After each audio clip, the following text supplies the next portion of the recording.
Assalamualaikum warahmatullahi wabarakatuh. Selamat siang semuanya kepada mahasiswa dan mahasiswi. Baiklah, hari ini kita akan membahas mengenai perkuliahan praktikum perkantoran, terutama untuk subjek prosedur penanganan tamu. Oke, baiklah sebelum kita lanjut lebih jauh lagi mengenai prosedur penanganan tamu ini, saya ingin memberikan sedikit intermezzo ya atau pendahuluan, di mana berkenaan dengan prosedur penanganan tamu ini sebenarnya tidak jauh terlepas dengan tata cara seperti prosedur penanganan telepon. Namun, sebagaimana yang kita ketahui bahwa prosedur penanganan telepon itu sifatnya bukan face to face, ya, sedangkan prosedur penanganan tamu ini sifatnya face to face. Oleh sebab itu, perlakuannya pun agak sedikit berbeda dengan antara prosedur penanganan telepon dan juga prosedur penanganan tamu. Satu hal yang perlu di-clearkan ataupun dijelaskan bahwa baik prosedur penanganan telepon maupun prosedur penanganan tamu ini sangat erat kaitannya dengan segala aktivitas dan kegiatan di dunia perkantoran atau di dunia bisnis ya, karena ini tidak terlepas jauh. Oleh sebab itu setiap perusahaan atau komponen dalam suatu perusahaan itu harus mampu memahami, kemudian menjalankan dan melaksanakan segala aktivitas mengenai prosedur penanganan tamu ini. Ya, baiklah, saya akan lanjut ya untuk pendahuluan latar belakang dan juga aktivitasnya ya. Untuk selanjutnya nanti akan saya jelaskan mengenai SOP dan juga apa itu prosedur penanganan tamu. Sebelum kita jauh membahas mengenai proses penerimaan tamu ya, kalau kita perhatikan di setiap organisasi ataupun perusahaan pasti akan kedatangan ya tamu, baik itu tamu internal perusahaan maupun tamu eksternal perusahaan. Dan juga perlu dipahami bahwa cara penerimaan tamu di setiap organisasi itu pasti berbeda-beda ya. Nah, ada kalanya misalkan kalau di kantor pemerintahan atau kantor publik, biasanya kita harus diminta melaporkan diri terlebih dahulu ya pada frontliner atau customer service ataupun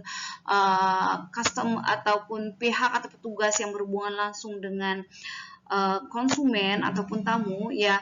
Nah, biasanya mereka akan menanyakan terlebih dahulu identiti tamu tersebut ya. Karena kenapa? Karena kalau mereka tidak mengetahui identiti tamu tersebut, biasanya nanti perusahaan tidak mau terjadi suatu resiko gitu loh. Jadi harus ada pemberian identitas terlebih dahulu. Dan satu hal lagi yang seperti sudah saya sampaikan tadi, bahwa setiap organisasi cara perlakuan atau SOP penerimaan tamu pasti berbeda-beda. Namun pada dasarnya mereka lebih memprioritaskan yaitu penyerahan identiti dari konsumen ataupun tamu yang datang ke perusahaan. Pada dasarnya, seorang tamu yang datang ke suatu perusahaan atau organisasi itu pasti ada faktor kepentingannya. Ada sesuatu yang dia inginkan dan juga ada sesuatu yang dia harapkan. Oleh sebab itu, bagi seorang tamu ya, dia pasti tidak ingin merasakan ataupun menunggu lama ya untuk dilayani oleh melalui customer service ya di dalam suatu perusahaan atau frontliner. Pasti dia ingin agar kebutuhannya atau permasalahannya cepat terselesaikan. Nah, bagi kita ya sebagai seorang penerima tamu, itu juga kita harus bisa di sini bersifat simpati, kemudian empati dan juga cepat tanggap dan sigap ya dalam melayani tamu tersebut ya. Karena oleh sebab itu kita mempunyai suatu kewajiban ya untuk memberikan semacam service excellent kepada tamu agar setiap permasalahan yang dihadapi dan kepentingan dia datang ke perusahaan itu bisa terlayani dengan baik. Oleh sebab itu, tapi kita juga tidak harus tetap memperhatikan ya, karena karena setiap tamu yang datang itu kan kita tidak kita ketahui secara pasti identitasnya. Oleh sebab itu sebagai seorang customer service kita harus tahu juga dan berkewajiban juga untuk menanyakan identitas tamu tersebut dan juga mengantarkan tamu tersebut kepada orang yang hendak ditemuinya apabila telah mendapatkan izin kepada orang yang akan ditemuinya tersebut. Seperti yang sudah saya sampaikan sebelumnya, tamu yang datang ke perusahaan ataupun dalam suatu instansi atau organisasi, mereka berasal dari berbagai karakter, berasal dari berbagai keadaan, kondisi, dan juga berasal dari berbagai pihak atau kepentingan. Nah, pasti ada sesuatu yang sudah saya sampaikan juga tadi, pasti ada sesuatu yang diharapkan oleh tamu tersebut karena tidak mungkin ketika dia datang tanpa ada maksud tertentu. Nah, biasanya seorang tamu itu bila dia berkunjung di suatu kantor atau suatu perusahaan, dia pasti ingin bertemu langsung dengan orang yang dimaksud atau orang yang dia tuju. Ya, yang kedua dia pasti ingin mencari ataupun berkeluh kesah dengan orang yang paham dengan permasalahannya atau orang yang mampu mewakili atau dapat menyelesaikan permasalahan yang dia hadapi. Kemudian dia pasti tidak menginginkan menunggu lama atau waktu yang tidak efektif. Pasti dia ingin cepat-cepat agar permasalahannya selesai. Nah, biasanya kalaupun hal itu terjadi, ya, bila seorang tamu itu harus menunggu lama, nah, perlakukan mereka ya senyaman mungkin dan beri semacam pelayanan atau perlakuan yang baik, yang sopan agar mereka tetap betah di perusahaan kita ataupun di organisasi atau institusi kita. Dan juga kita harus juga memberikan kepastian apabila ya ketika orang yang dia inginkan itu atau orang yang ingin dia temukan itu tidak bisa menemuinya ataupun tidak ada di tempat, maka kita harus memberikan kepastian ya. Jadi jangan, kalau bahasanya itu jangan diberikan harapan-harapan. Nah, kemudian konfirmasi kepada dia kapan dia harus kembali dan juga tetapkan tanggal dan juga waktunya. Ya, dan jangan lupa kita harus memberikan service excellent ya, sambutan yang ramah, profesional, dan juga friendly ya, ada rasa empati di situ ya, karena tamu itu merupakan pihak-pihak eksternal yang harus kita hormati. Namun kadang-kalanya ya, kalau kita perhatikan tidak semua keinginan tamu itu bisa kita penuhi. Sebagaimana yang sudah saya sampaikan sebelumnya, bahwa ada kalanya ketika dia ingin menemui seseorang di dalam suatu institusi atau suatu perusahaan, ya, apabila terutama bila dia tidak memiliki perjanjian sebelumnya ya dengan pihak ataupun orang yang ingin dia temui dalam suatu perusahaan, terkadang orang tersebut tidak ingin menemui si tamu. Oleh sebab itu kita juga dalam keadaan seperti itu, kita sebagai orang yang berada dalam suatu perusahaan atau internal perusahaan, dan terutama untuk sekretaris ataupun juga untuk customer service dan juga frontliner, itu juga akan dia memiliki fungsi sebagai penyaring dalam tamu yang datang. Nah, dia juga harus memperhatikan dan melayani tamu. Hal-hal yang harus diperhatikan itu diantaranya, yang pertama, dia harus memiliki penampilan yang rapi, kemudian bersih, segar untuk dipandang ya, karena kan dia adalah frontliner ya. Segala brand image perusahaan tergantung bagian frontliner perusahaan. Kemudian berperilaku sopan dan ramah. Nah, ini harus dan wajib ya, karena setiap yang datang itu kita tidak tahu. Ya, kita tidak tahu karakternya, kita tidak tahu bagaimana attitude-nya, kita tidak tahu bagaimana ketika dia diperlakukan tidak baik atau tidak sopan, apakah dia akan menginfluence orang lain ataupun bisa men-share negatif opinion seperti itu. Oleh sebab itu kita harus memberikan perilaku yang sopan dan ramah. Kemudian ekspresikan wajah yang hangat ya, namun meyakinkan. Di sini Anda diminta untuk semacam memberikan ekspresi yang friendly, bersahabat dan hangat ya, dan meyakinkan bahwa Anda mau membantu mereka. Kemudian menghafal nama tamu. Nah, di sini dalam menghafal nama tamu tersebut, Anda juga diminta untuk benar-benar tahu dan paham nama tamu Anda, karena kalau Anda tidak tahu kesannya itu Anda itu setengah hati untuk memberikan pelayanan kepada tamu, senang bergaul ya. Kalau bisa Anda agak sedikit bersifat apa ya, di sini kalau bahasa orang semacam friendlyship ya, walaupun Anda tidak kenal dengan orang tersebut atau tamu tersebut sebelumnya, mungkin Anda bisa give attention atau perhatian kepada dia, ataupun memberikan semacam proses pendekatan approach ya, agar si tamu lebih nyaman.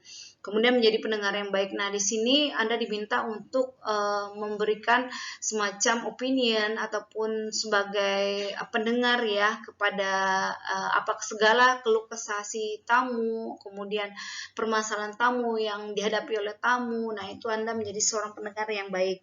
Kemudian tolong sikap tubuhnya itu agar terbiasa dengan posisi yang tegap, struktur badannya yang agak sedikit apa ya, lebih mengarah kepada tamu gitu, dan tidak melakukan kebiasaan-kebiasaan jelek ya, misalkan ketika berbicara dengan tamu Anda menggigit kuku ataupun memegang-megang hidung dan lain-lainnya, itu tergolong berlaku tidak sopan juga dan tidak hormat ya.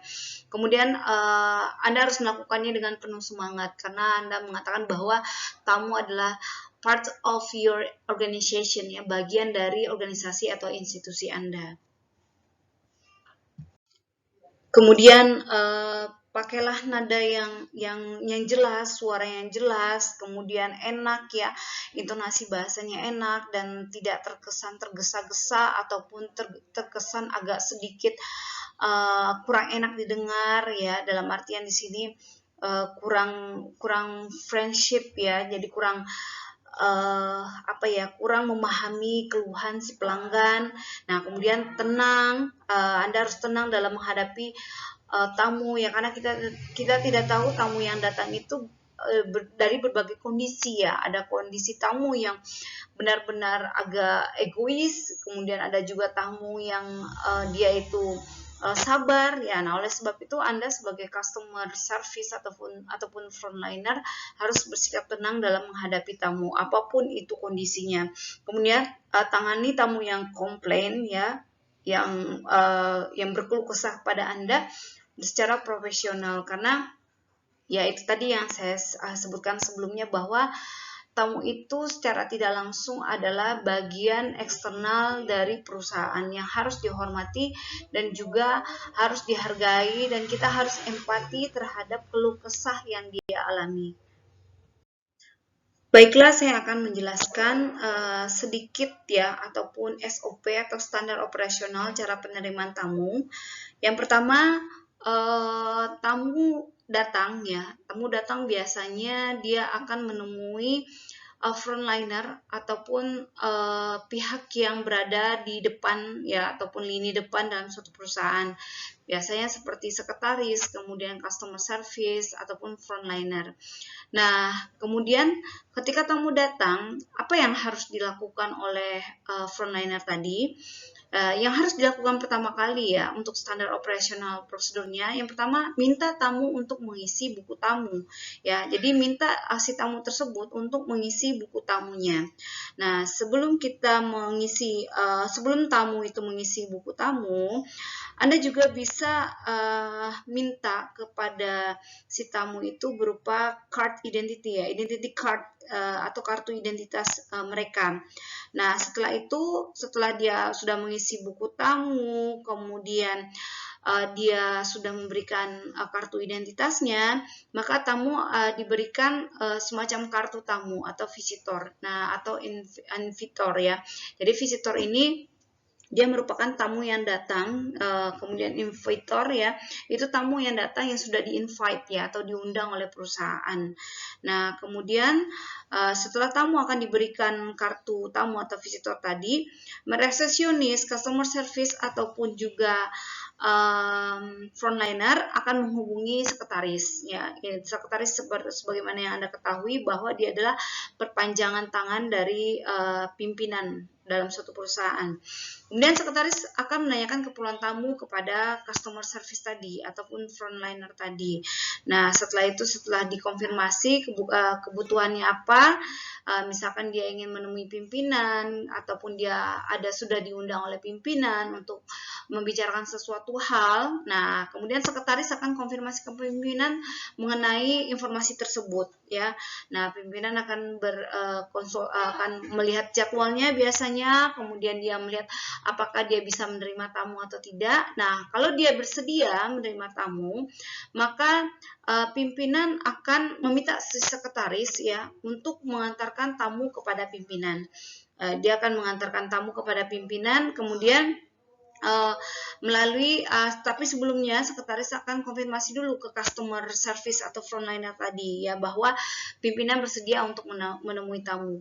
Nah, setelah tamu diantarkan ke sekretaris akan mendatangi ruangan pimpinan ya, kemudian sekretaris memperkenalkan tamu dengan pimpinan. Nah, setelah itu sebelum si sekretaris itu pamit ataupun si sekretaris itu pamit, dia sebaiknya terlebih dahulu memberikan atau menawarkan bantuan kepada pimpinan ya, misalkan ada yang bisa saya bantu kembali Pak, ataupun ada yang bisa saya bantu ya. Nah, kalau misalkan si pimpinan mengatakan oh tidak, terima kasih ya, saya akan berbicara langsung dengan si tamunya ya, maka sekretaris itu harus pamit untuk mengundurkan diri, karena itu udah di luar dari out of controlling dia ya, pengawasan dia, dan itu bukan tugas serta wewenang dia. Nah, itu untuk pimpinan ketika bersedia menerima tamu. Tapi ada kalanya pimpinan itu menolak ya untuk bertemu dengan si tamu. Kemungkinan dia sibuk ataupun kemungkinan tamu belum mengatur jadwal dengan pimpinan. Oleh sebab itu tugas sekretaris ya ataupun frontliner itu harus memberikan alasan yang logis kepada tamu ya. Jadi jangan terkesan untuk bahwa pimpinan itu tidak mau menerima tamu. Nah, harus memberikan alasan yang logis. Nah, yang kedua, agar dia merasa dihormati dan dihargai, buatlah suatu agenda atau perjanjian kembali dengan tamu bahwa karena pimpinan tidak ada di tempat ataupun pimpinan sedang rapat, maka Bapak boleh datang kembali ke perusahaan ini pada jam segini, pada tanggal segini, di sini, di ruangan ini, dan pada jam segini. Nah, itu kita harus buat agendanya ya, agar tamu tersebut merasa dihargai oleh perusahaan. Jadi mereka pun akan senang untuk datang kembali ke perusahaan kita. Ada beberapa hal juga yang harus diperhatikan ya ketika SOP atau Standard Operational Procedure untuk penanganan tamu, terutama ketika tata cara berjabat tangan. Ya, kita ketahui bahwa apalagi di Indonesia ini kan berbagai macam karakter, kalangan, dan juga berbagai macam adat budaya ya mengatur semuanya. Oleh sebab itu ada beberapa tata cara yang berbeda dalam penanganan untuk berjabat tangan dengan tamu ya. Nah, untuk standar operasional yang generalnya, yang lumrahnya dan biasanya, yang pertama, jika seorang pria berhadapan dengan seorang wanita, jika ada tamu pria ataupun berhadapan dengan penerima tamu wanita, maka sifat yang baik adalah untuk menunggu apakah wanita itu mengulurkan tangannya untuk berjabat tangan ya. Jadi tunggu wanitanya untuk berjabat tangan dengan si prianya ya, agar terkesan sopan. Nah, yang kedua, bila berhadapan dengan orang-orang yang ragu apakah dia akan berjabat tangan ataupun tidak, atau terlihat dia mengulurkan tangan, maka sikap yang sopan adalah menunggu dia mengulurkan tangan dan menerima tangannya setelah dia ulurkan. Nah, seperti itu. Yang ketiga, sebaliknya jika merasa ragu-ragu apakah berjabat tangan atau tidak, sebaiknya jangan mengulurkan tangan ya. Itu yang saya sebutkan tadi, bahwa apalagi di Indonesia ini ada berbagai macam karakter budaya kemudian adat, ya, aturan agama yang harus dihormati oleh setiap orang. Nah, jadi walaupun kita dalam suatu perusahaan global pun ya kita juga harus memperhatikan adat istiadat budaya juga agama yang dianut oleh si tamu ataupun orang lain. Jadi ketika penerimaan tamu pun demikian juga, kita juga harus memperhatikan adat budaya serta agama peraturan aturan agama tersebut ya, agar kita bisa berlaku sopan terhadap tamu. Demikian informasi ataupun sharing materi ini saya sampaikan kepada mahasiswa-mahasiswi mengenai prosedur penanganan tamu ya, standar operasional prosedur mengenai penanganan tamu dan saya harapkan ya mungkin Anda bisa menambahkan bahan-bahan referensi di literatur lainnya. Demikian dari saya sudahi. Assalamualaikum warahmatullahi wabarakatuh. Selamat siang.